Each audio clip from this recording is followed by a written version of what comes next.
2 মাস বাদে যদি টাকাটা না দিতে পারেন না তাহলে কিন্তু শাশুড়ির সঙ্গে বিয়ে দিতে হবে। ভালো করে ভেবে দেখো বৌমা, 2 মাস পরে কিন্তু তোমাকে মহেশবাবু টাকা দিতে হবে, আর যদি না দিতে পারো ওনার সঙ্গে তোমার মেয়ের বিয়ে দিতে হবে। দেবে তো? তাহলে ওই কথাই রইলো। এই চলো সবাই। কিরে আজ সকাল থেকে দেখছি তোর মুড অফ, ক্লাসে মন খারাপ করে বসছি। কি হচ্ছে রে? আজ মহেশবাবু এসেছে, বসের মধ্যে টাকাটা শোধ করতে না পারলে তুই ওকে বিয়ে করতে হবে। বিয়েটা সস্তা নাকি? ওই বুড়ো বাবুকে বিয়ে করবে। আচ্ছা সালমা, চল টনিজের বাড়ি যাই, দারুণের কাছ থেকে যদি কোনো ঠিকানা পাওয়া যায়। কাকা টনি বাবু বাড়ি থেকে আপনি কিছু জানেন? না রে মা। আচ্ছা কাকা, টনির ফোন নাম্বার জানেন? দেখো মা, ওর ফোন নাম্বার জানলে আমি তোমাকে দিতে পারবো না, কারণ এটা বড় সাহেবের বেটা। তোমরা এখন যাও, বড় সাহেব দেখলে আবার কখন হয়ে গেছে। টনি আসলে আমি তোমাদেরকে খবর দেবো।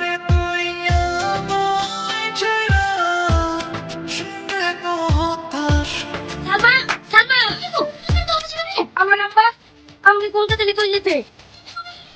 আমি কিচ্ছু জানিনি তো এই কথা ছিলাম। আমি তোমাকে জীবনেও ভুলবো না। আমি যেদিনই বাড়ি আসি তোমার কাছে ছুটে যাবো। আমি জানি আমি তো খুঁজে পাচ্ছি, আপনি শোনো নাকি লাড়ু খাচ্ছি। চল এখান থেকে, আমি কানুনে যাবো। আবু তুমি আমাকে ছেড়ে দাও। চল।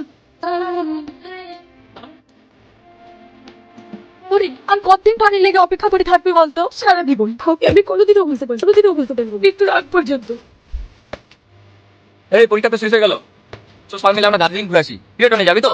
না আমি যাবো না, তোরাই যা। অনেক বছর বাড়ি যাওয়া হয়নি, তাই ভাবছি বাড়ি যাবো। দাদা আমাকে লাগে, তুমি তো কিসের জন্য বাড়ি দেবো তা আমরা ভালোভাবেই জানি। আমি আমার জন্য বাড়ি যাচ্ছি, আর আমার বিশ্বাস ও আমার জন্য এখনো অপেক্ষা করে আছে। তাহলে কবে যাচ্ছিস? আজকে রাতে বেরোবো। হ্যালো, হ্যাঁ আপনি কে? আমি টনি বলছি, কোন টনি? তোমার টনি, যে 10টা বছর তোমার জন্য অপেক্ষা করে আছে। তুমি সারাদিন ধরে আমার কথা মনে পড়লো। বিয়ে করতে যাচ্ছ? আমি এখন তোমার সাথে দেখা করতে চাই। আমার ছোটবেলায় যেখানে খেলা করতাম না, তুমি সেখানে চলে এসো। ঠিক আছে,